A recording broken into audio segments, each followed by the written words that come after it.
Hello friends, कैसे हो आप।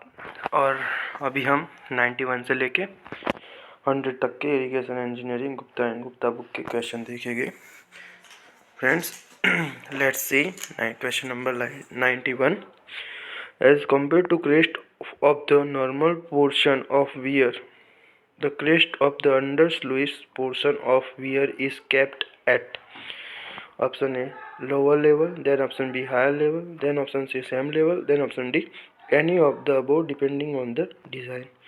तो फ्रेंड्स देखते हैं हम इसका सॉल्यूशन। इस बार मैंने नीचे ही दिया हुआ है, इसलिए आपको बहुत दिक्कत नहीं रहेगी।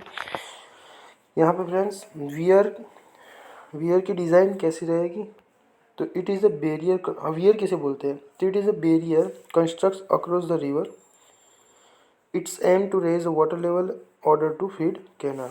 अब क्या है फ्रेंड्स, ये वियर कहाँ बनता है, रिवर पे बनता है और वाटर लेवल को इंक्रीज करने के लिए यूज़ होता है। और दूसरी चीज़ अंडर स्लूइस क्या होता है, under sluice are the opening provide at the base of wear.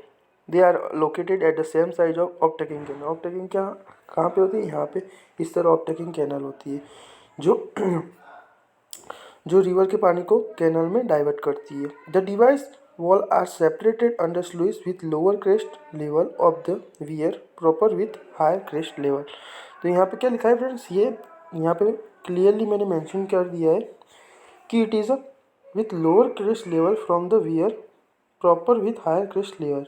तो ये क्या रहता है, इसका क्रेस्ट लेवल लोअर रहता है। तो यहाँ पे हमारा सही आंसर होगा lower crest level friends. Okay, आप अपने वो फिगर देखी होगी जिसमें अंडर लुइस और कैनाल ऑफ टेकिंग कैनाल की जो फिगर रहती है वो भी आप देख लो, तो उसमें भी क्लियरली मेंशन है कि जो वियर का पोर्शन रहता है वो बिलो ही रहता है, लोअर लेयर रहता है under sluice portion of the weir of the crest. Okay, उसके बाद next question, silt excluder are constructed on the option है river bed upstream of the head regulator, then river bed downstream of the head regulator, then canal bed upstream of the head regulator, then canal bed downstream of the head regulator. अब friends क्या है, आपको इसमें सभी में एक चीज़ common दिखी होगी, हेड रेगुलेटर। तो आपको पता होना चाहिए कि हेड रेगुलेटर कहाँ पे होता है, क्या काम करता है और कैसे करता है।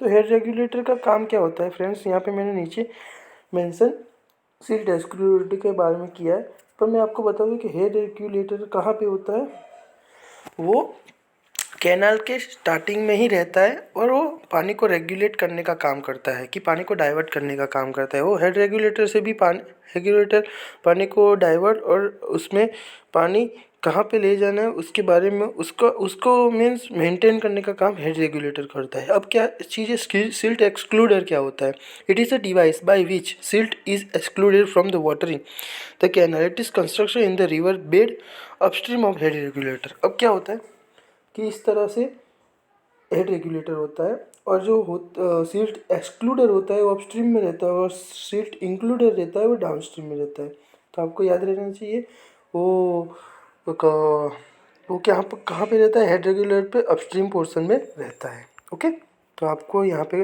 कौन सा चीज़ टिक करना है, इट इज रिवर में अपस्ट्रीम ऑफ हेड रेगुलेटर।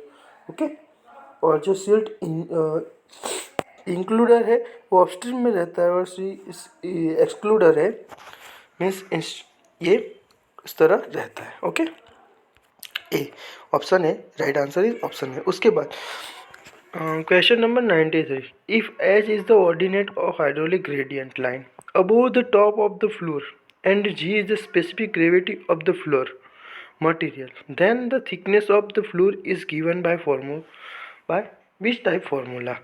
तो इसमें से फ्रेंड्स आपको टाइप फार्मूला देखने हैं, तो ये पहला फार्मूला दिया है H by G plus one H minus G minus one H minus one by G minus one, then C H by G minus one, then D H minus one by ji.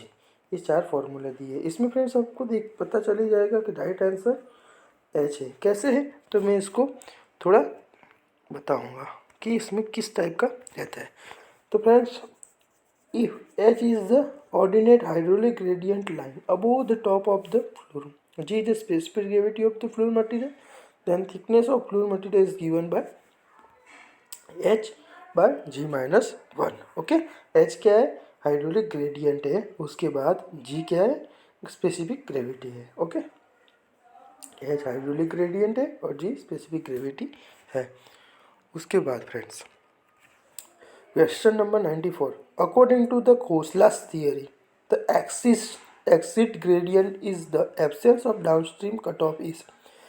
Friends, as per Khosla theory, axis gradient absence of downstream cutoff is infinity रहता है friends, as per Khosla theory. वो simply one liner question है. उसके बाद the minimum size of the stone that will remain at a rest in a channel longitudinal slope is S and hydraulic mean depth R is given by. तो इसमें भी friends आपको पता होगा 11 RS answer आता है. ये बहुत ही एग्जाम में आ भी चुका है, जीपीएससी जैसी एग्जाम में ये क्वेश्चन आया भी है. तो ये एक तरह से इम्पोर्टेंट क्वेश्चन भी है फ्रेंड्स. ओके, उसके बाद the ratio average value of shear stress produce on the bed, ये बहुत इंपॉर्टेंट है friends. Produce on a bed and the bank of channel due to flowing water, इसका रेशियो पूछा है. तो बेड का और produce on bed and bank का रेशियो मांगा है. तो इस तरह से यहाँ पे हमारा इसका सिंप्लीकेशन होगा. Average shear stress on the bed of the canal, shear stress 1 is equal to gamma RS रहेगा इस तरह से. और दूसरा average shear stress on a bank of canal 0.75 gamma RS रहेगा. तो ये दोनों को हम रेशियो के फॉर्म में डिनोट करेंगे तो क्या आएगा 4/3, जो कि वो 1 से ज़्यादा आता है.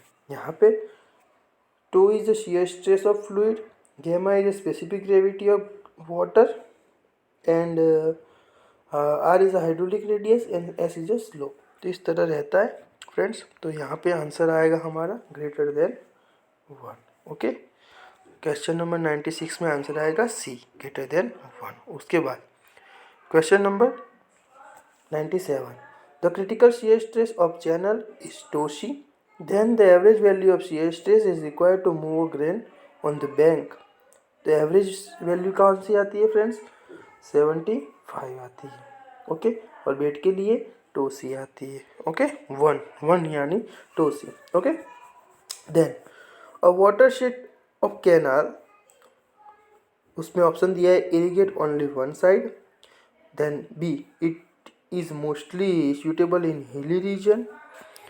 Then option C, avoid the cross drainage work. Then option D is generally aligned parallel to the contour area. अब फ्रेंड्स मैं यहाँ पे कंटूर कैनाल के बारे में पहले बताना चाहूँगा, क्योंकि ये सब जो ऑप्शन दिए हैं सी के सिवा जो A, B और D ऑप्शन है वो कंटूर कैनाल को बिलोंग करते हैं. तो मैं आपको पहले वही बता देना चाहता हूँ कंटूर कैनाल क्या होती है. तो contour canal is artificially dug navigational canal which is closely follow the contour line और land. It is traverse in order to avoid a costly engineering works as a boring and tunnel ऑफिंग. It's irrigated only one side. Okay, it's also use to hilly region. तो contour canal hilly region में होती है और they also irrigated only one side. That's why we call it a contour canal. और contour canal का best example है हमारे Narmada canal. It is a contour canal. Okay, तो यहाँ पे हम देखेंगे कि it irrigated only one side, that is a contour canal. It mostly suitable in hilly region, that is also contour canal option answer. Then यहाँ पे सही answer होगा वाटरशेड के लिए avoid the cross drainage work. Then D generally align a parallel to contour area. तो ये भी होगा कंटूर कैनाल के लिए. ओके, तो ये A, B, D ऑप्शन है कंटूर कैनाल के लिए और C ऑप्शन है वाटरशेड के लिए. Then okay, then 99 question. The canal which align at right angle to the contour canal. तो फ्रेंड्स हमेशा याद रखना है राइट एंगल आता है तब साइड स्लोप कैनाल ही इसका सही आंसर बनता है, क्योंकि वो कंटूर कैनाल तो क्या है अभी हमने बात की इस तरीके से हिली रीजन में होती है. दूसरा वो वन साइड होती है, वन साइड बहने वाली. कैनाल होती है।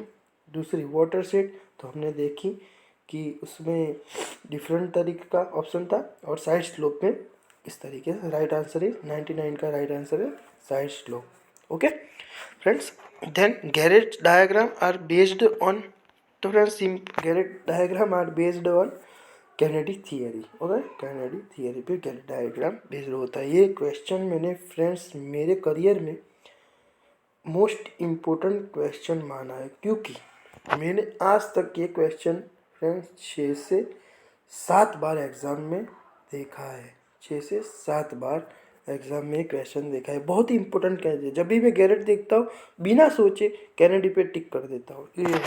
Kennedy is a right answer. Okay, Kennedy theory, Garrett diagram Kennedy theory पे बेस्ड होता है। Okay, thank you friends watching my video. Thank you so much. Okay.